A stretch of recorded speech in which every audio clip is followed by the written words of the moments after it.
People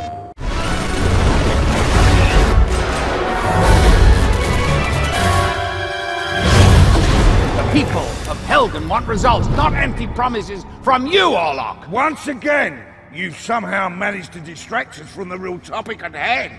We felt that in Killzone 2, we only scratched the surface of the home planet of the Helghast. Well, we're trying to kind of make this game exciting for both the Killzone fans and a whole new audience as well. Getting that sense of a massive, epic science fiction war going on. That amped up experience that only a science fiction shooter can give you. When Guerrilla approached us about the Killzone 3 cinematics, one of the things that they wanted was, a really blockbuster movie action experience. Now, you idiot! Go! We're using AAA talent like Malcolm McDowell and Ray Winstone. When I'm 85, I can be doing video games because they can put a young man's face as long as I don't do a gravelly voice. I'll be all right. I don't look at it like a challenge. In fact, it's like going back to school in a way. You play the scene and you start to get your imagination back, you know? Never bargain with the ISA. There will be no quarter. So if you're looking at a dragon or a castle, you got to imagine it's there.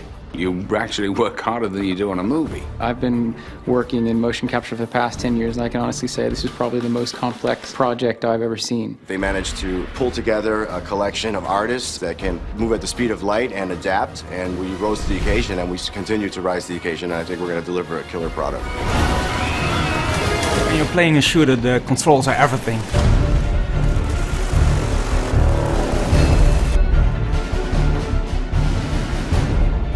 When we started working on Killzone 3, we first read through all the forums and the reviews to see what people liked about Killzone 2 and what they thought could be improved.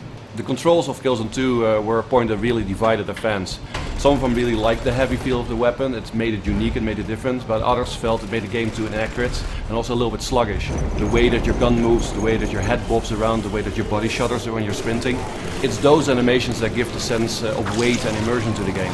And we decided that whatever kind of changes we're going to make to the controls, we're not going to change that feeling of immersion. That became a challenging design task, not only keeping the heavy feel of the game, but also making it much more responsive. And I think in Killzone 3 we actually achieved exactly the right balance. What we did was take a really good look at the dead zones in the control scheme and fine-tune it to hell, basically. We came up with a system that we call Brutal Melee.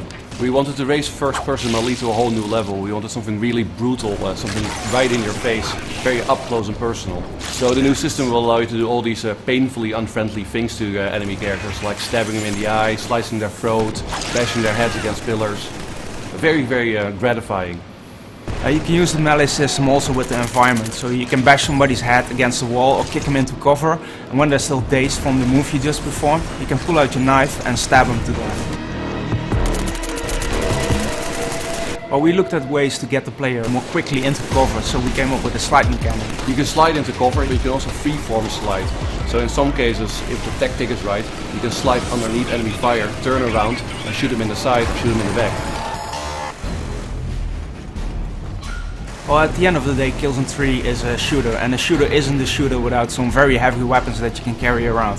So for Killzone 3 we added a third weapon slot, and in this slot you can carry the most heavy weapons. The first Killzone had these really massive gyro-stabilized weapons, and that's something that we brought back for Killzone 3. So now we're giving the player a giant minigun that he can carry around, as well as the Wasp rocket launcher, which is a multi-rocket anti-vehicle weapon. What I'm most proud of for Killzone 3 is how all these new mechanics come together and work together really well.